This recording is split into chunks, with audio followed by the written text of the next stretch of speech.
माँ संतोषी। जय माँ संतोषी। भक्तों, माता संतोषी को संतोष, सुख, शांति और समृद्धि की अधिक स्त्री देवी माना जाता है। संतोष अर्थात जो जीवन में संतुष्टि प्रदान करे, मन की अशांति को दूर करे और भक्तों के जीवन को सुखमदायक बना दे। माता संतोषी अपने भक्तों पर अत्यंत शीघ्र प्रसन्न होने वाली देवी कहलाती हैं। जो व्यक्ति सच्चे मन से श्रद्धा और विश्वास के साथ माता की आराधना करता है, माता उनके जीवन के बड़े से बड़े संकट को भी दूर कर देती हैं। कहा जाता है कि धन होने पर भी यदि मन में संतोष नहीं हो तो जीवन में सुख नहीं मिला सकता, तो लेकिन माता संतोषी की कृपा से मनुष्य को संतोष, धैर्य, विवेक और सुख समृद्धि की प्राप्ति होती है।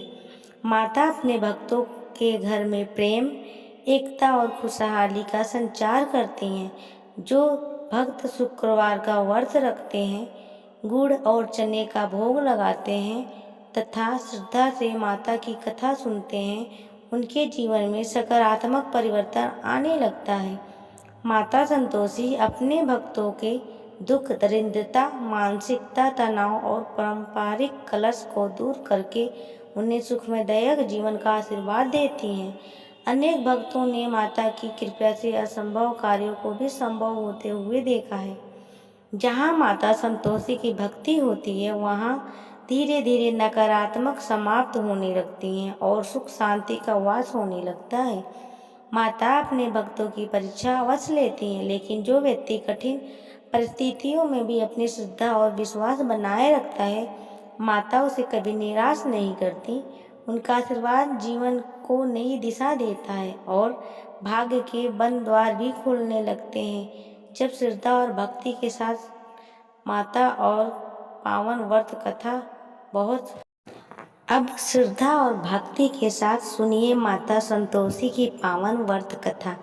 बहुत समय पहले की बात है। एक सुंदर नगर में एक वृद्धा अपने 7 पुत्रों के साथ रहती थी। उसके 7 पुत्र बहुत धनवान और व्यापार में सफल थे, जबकि सबसे छोटा पुत्र रामू अत्यंत सीधा, साधा और गरीब था। वृद्धा अपने 6 पुत्रों और उनकी पत्नियों को बड़े प्रेम से स्वादिष्ट भोजन खिलाती थी, लेकिन रामू को हमेशा बच्चा सूखा भोजन ही मिलता था। रामू अपनी माँ का सम्मान करता था, इसलिए कभी कोई शिकायत नहीं करता था। रामू की पत्नी सावित्री बहुत ही सरल, धार्मिक और पतिव्रता स्त्री थी।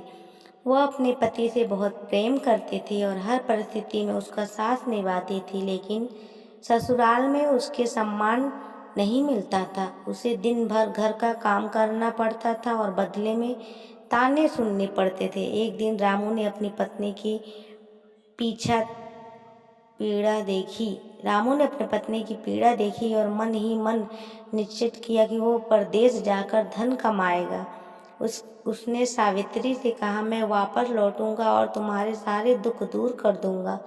इतना कहकर रामू परदेश चला गया। दिन बीतते गए, सावित्री अकेली रह गई। सास और जेठानियों उसे और अधिक परेशान करने लगीं। सुबह से रात तक वह काम करती, फिर भी उसे भरपेट भोजन नहीं मिलता था।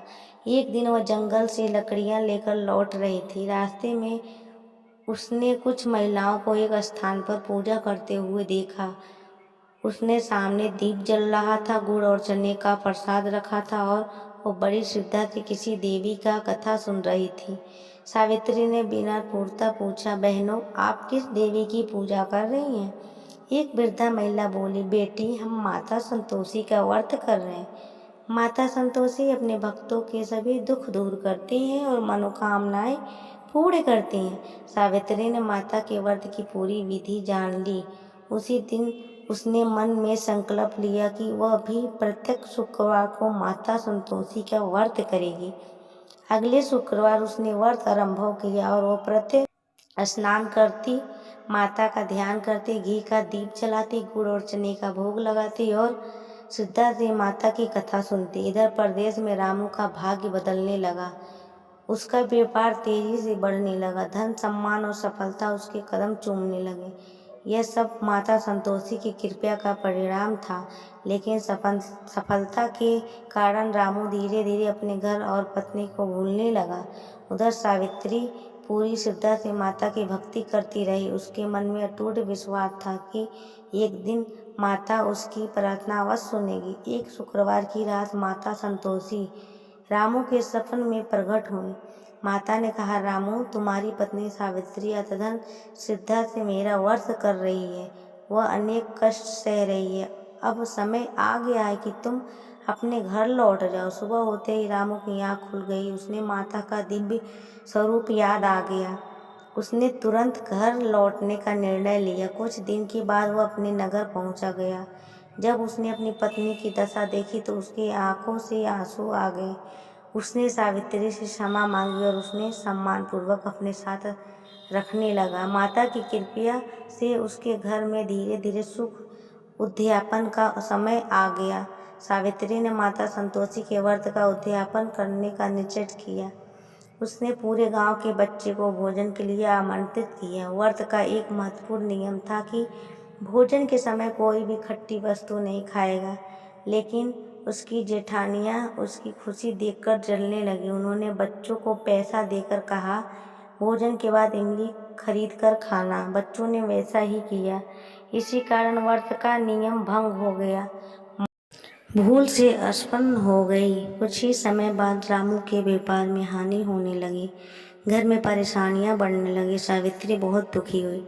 उसने माता के चरणों में गिरकर प्रार्थना की, हे माता, यदि मुझसे कोई भूल हुई हो तो मुझे क्षमा करें। तब उसे अज्ञात हुआ कि उद्यापन के समय नियम का उल्लंघन हुआ था।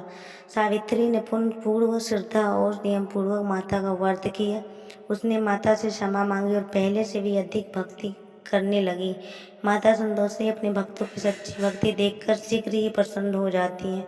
सावित्री की अटूट श्रद्धा देखकर माता ने उसे क्षमा कर दी है। कुछ ही दिनों में रामू का व्यापार फिर सफल फूलने फलने लगा। घर में सुख शांति और समृद्धि लौट आई। परिवार में प्रेम बढ़ गया और सभी दुख समाप्त हो गए। पूरा नगर माता संतोषी की महिमा से प्रभावित हो गया। तो लोग बड़ी श्रद्धा से शुक्रवार का व्रत करने लगे। तब से यह मान्यता है कि जो भक्त माता संतोषी का व्रत श्रद्धा, विश्वास और नियम पूर्वक करता है, माता उससे जीवन में सुख, दरिद्रता और बाधाओं को दूर कर देती हैं तथा उसके सुख, शांति, समृद्धि और संतोष का आशीर्वाद प्रदान करती हैं।